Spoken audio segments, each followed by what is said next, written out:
Hello, listeners, and welcome to Anyone Can Move. This is your host, Caroline Gerhart. I think I've mentioned a few times that this season three of Anyone Can Move is based on things that people don't talk about regularly in the dance world.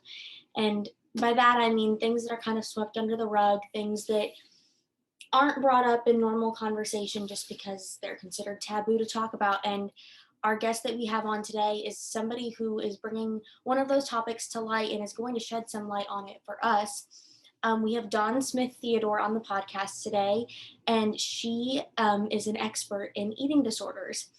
And, throughout my dance career, for lack of a better term, I have definitely encountered people who I knew who were struggling with eating disorders, and I've heard of other people who have struggled with eating disorders, and unfortunately, it is such a common occurrence in our field. But I'm so excited today to be able to talk about it, bring some light to it, and kind of debunk the myth that it's a taboo to topic. It's something that needs to be talked about, and it's something that if we bring it up more and talk about it more, it can hopefully save lives and save a lot of dancers from going through a lot of turmoil and physical and mental abuse. So, without further ado, here's my conversation with Dawn Smith-Theodore. Hello, Anyone Can Move listeners. I'm so excited today to welcome our special guest, Mrs. Dawn Smith-Theodore. Hello, Dawn. Hi, how are you today? I'm good. How are you? I'm good, thank you. I'm happy to be here. I'm so glad that you're here. I was just getting ready to say thank you so much for being on with us today. Well, I'd love it if you told our listeners a little bit about yourself and just a little background on your career. Okay. Well, I started off, I grew up in a dancing school in Cincinnati. My mom had a dancing school, and I went on to dance professionally. I lived in New York. Um, and then I had a dancing school in Los Angeles for 25 years.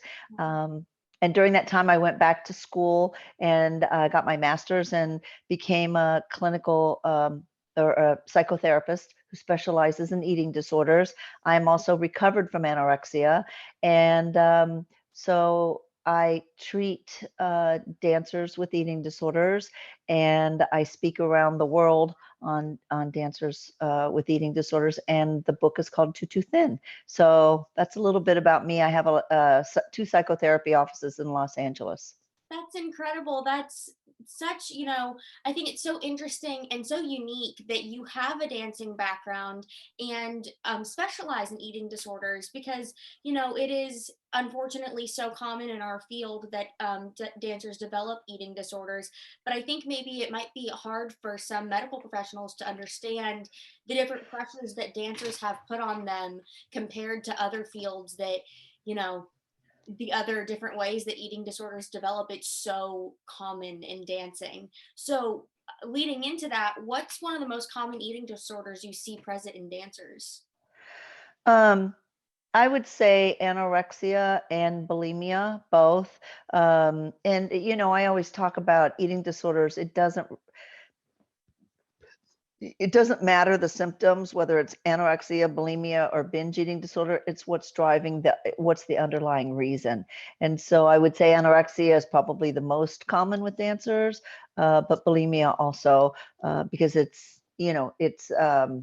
and I think that's the scariest of them because people don't recognize it, and people can be of a um, you know, uh, normal sized body, and people immediately think that if somebody's thin, there's a problem. But eating disorders come in all shapes and sizes. So I think that's just an important piece, that just because somebody is not emaciated doesn't mean they don't have an eating disorder. Oh my goodness, yes, that's so, so true. And such a common misconception in today's age. People automatically see a body that might be too thin, in quotes, and think, oh, well, they have an eating disorder, but really it might be the person who just looks exactly like average sized.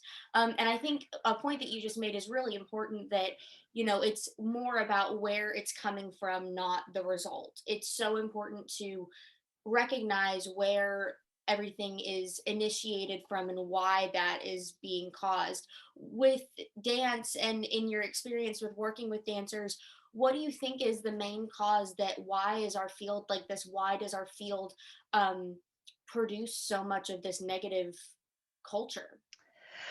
There's such so for dancers, there's such a striving to be the best that you can be. Perfectionism is a huge piece. I talk a lot about perfectionism and how dancers cross the line of where trying to be the best that you can be versus making it dangerous, and where they can't make a mistake. And so there's also this feeling of never good enough. Somebody standing next to you in class can have, you know, a better body, longer legs, better turnout. I mean, there's always somebody who's going to have something better than you. And so I always tell dancers, you got to work with what you have. And each dancer comes with something very special. So you have to find what makes you special as a dancer and work on that. That's so incredible. It's so true that, and it is, it's so hard because growing up, especially girls and boys who grow up dancing in competition, you're staring in front of a mirror like 24/7 from the age of 3 to 21 and just analyzing, having someone analyze every aspect of your body. And then when you grow up and that someone, then you think, oh, I have to analyze every aspect of my body as well. But that, I love the message of work with what you've got. We're all made to do what we're made to do. We are given the tools that we need. I also think, it's so important that teachers and choreographers make um, learn to talk to young dancers in a different way, because somebody can, and I many times talk about the language, and when somebody already doesn't feel good enough, or they've developed an eating disorder, it's like there's a filter that goes to their brain. And you could say, you three in the back row and you two in the front row, and the person that goes to the back row thinks, see, I'm not good enough. So, or, and a teacher would have no idea. So it's just being more aware of, here's why we're doing this, or, being more aware of what you say to dancers. I have a dancer that I work with whose teacher said, oh, I can see your lunch in your stomach. So, it's like you just don't It's not want. their intention. It's not their intention to be hurtful. God forbid, it's not their intention to be hurtful. But yeah, I've had someone say something similar to that Yeah, to me before, and it's like, in the moment I was like, well, yeah, I'm hungry. I ate before I came here. Of course I did. yeah. But you didn't have to point it out in front of the whole entire classroom. Oh goodness, that is, yeah. It's all about in the delivery and word choice that could honestly make or break someone's, day, if not the start of something that could be bad. Leading into that, so what would you say to dancers who feel that they might be in the beginning stages of an eating disorder? What are the first steps that they should take? I would say get help. The sooner you get help, the better. And be sure you get help from somebody who understands eating disorders. You need a dietitian who specializes in eating disorders, um, a therapist who specializes in eating disorders, and a doctor who specializes in eating disorders, because really all three work as a team. And the sooner you get in to see somebody, the better it is for you, and the better the results. And so, and you can many times find, I mean, depends on where you live, but there are therapists and dietitians who specialize in dancers. So, the more you can find somebody who specializes, the better off. They're going to understand your lifestyle. It's so true. We've talked about that on the podcast previously, that sometimes people look at dance as this little niche group that like we all only understand each other. And even though that's not necessarily true in all cases, it really is. We kind of have this own culture, and usually only people who are familiar with that culture we can relate to and understand. And especially with a sensitive topic like this, really feel comfortable opening up to somebody like that. Right, exactly. So recently, in the past, I would say 15 years, and that might be being generous, the dance world has started to cultivate more body positivity and accept, especially in the world of ballet, accept more body types into that profession. But even though we have made those changes and developed, do you still think that there's work to be done in that arena? Absolutely. I mean, I think there's a lot has changed. And, you know, I think it started to shift after the Boston Ballet lost Heidi Gunther, in the late 90s. And I think there's a lot more to be done. I mean, for example, I think a great place to start with because to me, education is the most important thing. And when I speak, it's really about educating parents, teachers, and dancers, because the more information you have to start with, the less it's going to be a problem. And one of the places you brought it up in the very beginning, competitions, conventions, and they're very resistant to bringing in, um, you know, I've been to one convention to talk to teachers. Other than that, and I write to them every year, they're not interested. And that, to me, that's really sad, because they get the biggest audience of people who they could really help.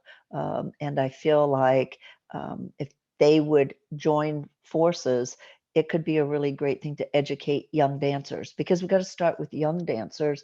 Um, I'm amazed. The majority, I speak a lot at ballet schools, big ballet schools. They're very open and they're very on top of it. It's more the competition area that I'm concerned about. Yeah, that's so interesting. And I guess if you think about it, maybe the ballet companies and schools are more open because they're concerned about the health of their dancers. They know that if their dancers aren't healthy, they're not going to be able to continue to dance. Our physical bodies just don't work that way. But Right. that's so interesting that considering all of the speaking you've done around the country, that you've only spoken at one convention. That amazes me. Yeah. That's And incredible. it's not for lack of trying, that's for sure. Right, exactly, exactly. It's not like you said no thanks to all of them. You definitely made the effort. Oh my goodness. Well, because of that, you talked a little bit about how important you think education is, but do you have any advice to give dancers on how they could cultivate body positivity in their own communities? Absolutely. I think not buying into diet culture, trying to say to people, walk away from a conversation if somebody's talking negatively about their body, or talk positively about your body. Really look at what your body does for you, because as dancers, our body is our instrument. And so we need to recognize that what our bodies do for us, instead of always being upset with what it's not. And so looking at the positive, I think, is really helpful.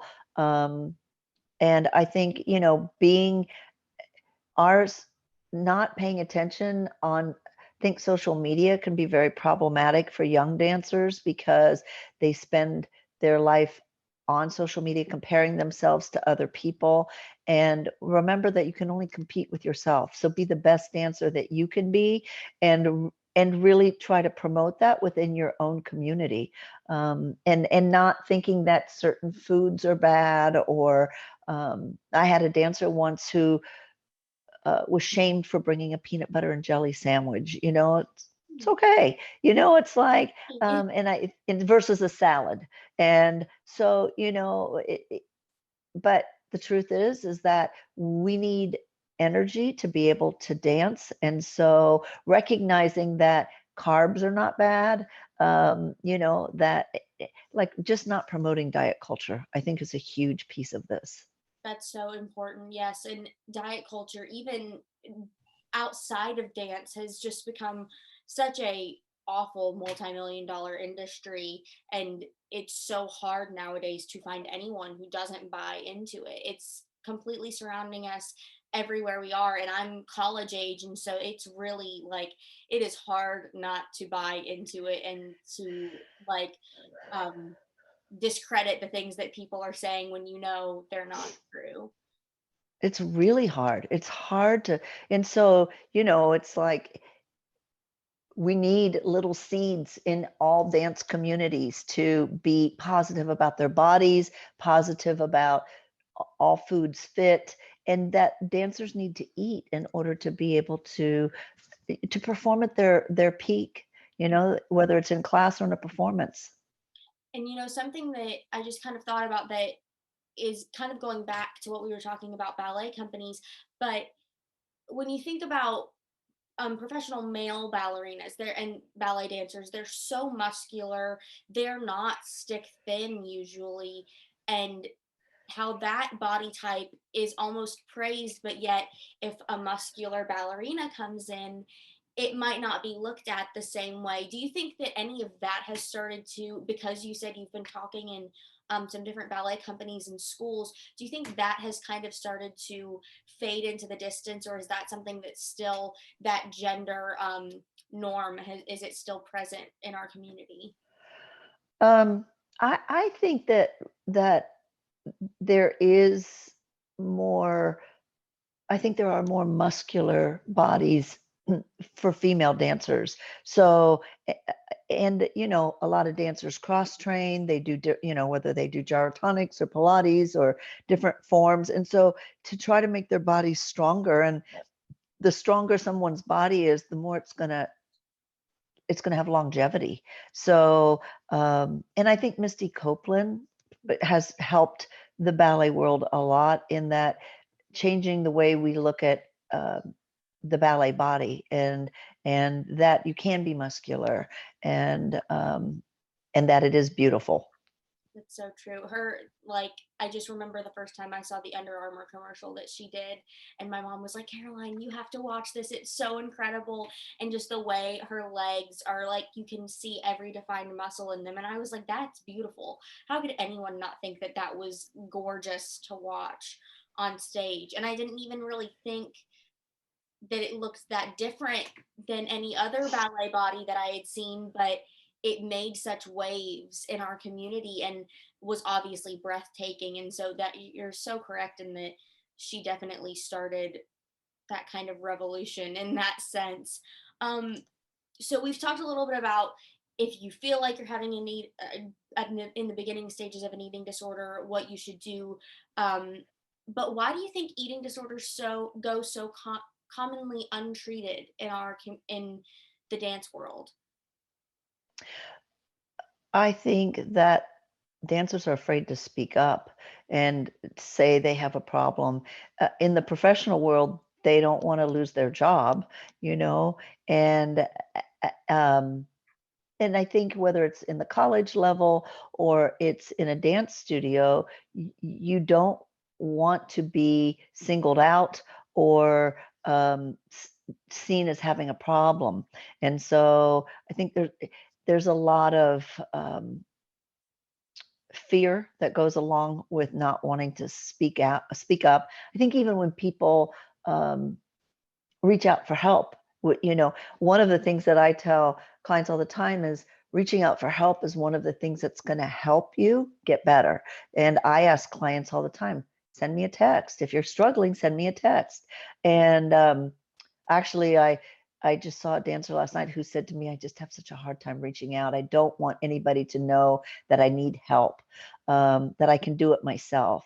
And so whether it's I need help because I'm sick or I need help once I'm getting help, I think reaching out for help is just hard in general, and saying that I have a problem.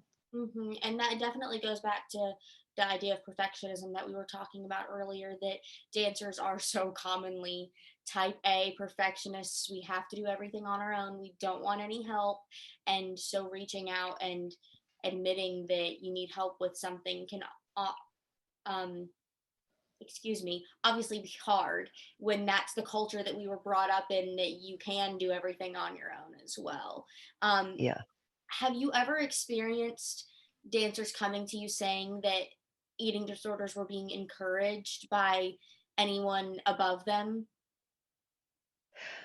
I don't know that eating disorders are encouraged, but I do think weight loss is encouraged. Um, I'm working with a dancer right now who's in a major ballet company, and she was told, "You're a beautiful dancer. You need to lose weight." So I think that it is there's still residual, desires for weight loss. I mean, I actually have, I had a client go for a ballet audition, same thing. You're a beautiful dancer. You need to lose 15 pounds. It's just, eh, and and this is a ballet company still weighs dancers. So yes, I do think it's still there. And I don't think it's the same as it used to be, but I still think it's still there. And I I don't. I think as we start to get, if I would love to see more women in running ballet companies, because I think it would make a difference. Because I think it's really hard. Um, we've had mostly white men running ballet companies who I'm sorry, don't really understand a woman's body and what's necessary. They like the aesthetic. They look at what the aesthetically is pleasing, but they're not thinking of what's that's doing to the dancer's body. Right, that makes so much sense. And traditionally, correct me if I'm wrong, but men are able to lose weight quicker than women are just because of our metabolisms. And so they might think that even though nobody should be encouraging that, but losing 15 pounds takes like 2 weeks, when really to do it healthily and correctly, it takes a lot more time than that. And it shouldn't be encouraged like that in the first place. Well, and also, how does somebody know that 15 pounds on somebody is, are they still going to get their period? Are they going to be in a healthy state at 15 pounds? Where does that come from? Yeah, You where know, so number from. Right. yeah. And I think, women are just built different than men. And so we can't be compared at all. Yes, it's so true. It's so true. Well, Dawn, thank you so much for being on today. Thank you so much for talking to us a little bit about this, especially because it's a topic that people tend to sweep under the rug and don't want to bring to light. And so, thank you for giving us some great advice and some great knowledge on how we can start to um, combat this epidemic that hits our community so often. Well, thank you for bringing it to light, because the more people that can bring it to light, the less it's going to happen. So I appreciate the fact that you're talking about it and having your podcast. So that's great. Thank you so much. Thank you. And so, please tell our listeners where they can find you, where they can follow your story, where they can follow you on social media. So you can reach me. My website is Dawn, DWN, Theodore, Theodore.com. You can email me from there. All my information is on there. My Instagram handle is Crosspoint Dance. That's with an E at the end of point. So CrossPointDance. And I do a lot of inspirational information for dancers about body image and eating disorders. Um, I also have a website for Crosspoint Dance, which is also it's a website, crosspointdance.com, a website for my book called tootothin.com. And both of those also have Facebook pages. So I'm pretty available, and you can purchase the book on my website or through Amazon. That's incredible. And we'll make sure we'll get all of that in the description so people can find it as well. Okay. Thank you so much for joining us. Thank you, Caroline. So much for giving us so much great information. It was so lovely to speak with you. So lovely to speak with you also. Thank you so much for the messages that you're sending. Of course, of course. Well, you have a great day. You too. Thank you. Bye-bye. Welcome back, everyone.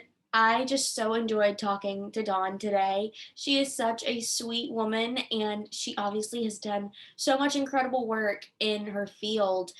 And I just really hope that everybody was able to get something from our conversation. I know I gained so much knowledge and really feel like I have a better set of tools to go out into my dance community. And if I see people struggling, I know how to handle it and I know how to cultivate body positivity.